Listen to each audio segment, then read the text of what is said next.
on September 9, in your interview with ANC Head Start with Ms. Karen Davila about the Blue Ribbon Chairman being a lawyer, your answer is, there is no such thing as a rule na dapat abogado yun. Abogado ka nga, di ka naman magaling mag-imbestiga, di ba? So useless.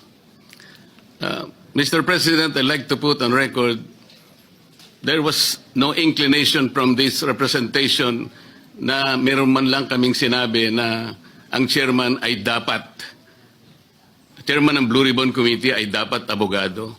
Wala po kaming kahit na shadow ng inclination. Any reference to that matter, wala po kaming sinasabi. Ngayon po, yung sinasabing abogado ka nga, di ka naman magaling mag-imbestiga, hindi ko po alam kung sino po yung tinutukoy ninyo, sapagkat narinig din po kayo sa inyong mga interviews. Sinabi niyo po, Mr. President, na maraming dissatisfied sa direction na tinahak po ng aking investigasyon nung ako pa po ay chairman ng Blue Ribbon Committee. Hindi ko po alam kung sino po yung dissatisfied sa mga members natin. Wala naman pong perpekto, Mr. President, pero sa akin pong pananaw ay ginawa ko po yung aking makakaya. Kung meron man po akong pagkukulang, ay humihingi po ako ng tawad sa aking mga kasamahan sa Blue Ribbon Committee. Ngunit hindi ko po sinadya na ilihis sa direksyon ng tamang pag-iimbestiga ang ating Blue Ribbon Committee.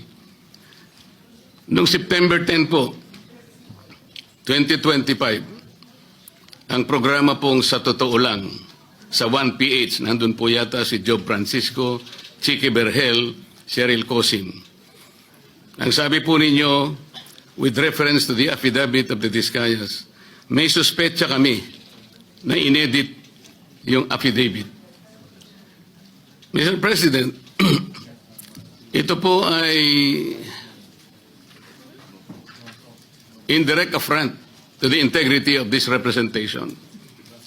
Yung lamang pong pagsuspetsahan niyo na inedit yung affidavit, paano kayo nagsuspetsa? Ano po ang ginamit ninyong batayan at pagsususpetsahan ninyo na maring inedit yung affidavit? Ako po bilang chairman ng Blue Ribbon Committee, nagpakaingat-ingat po ako. Nung sila po ay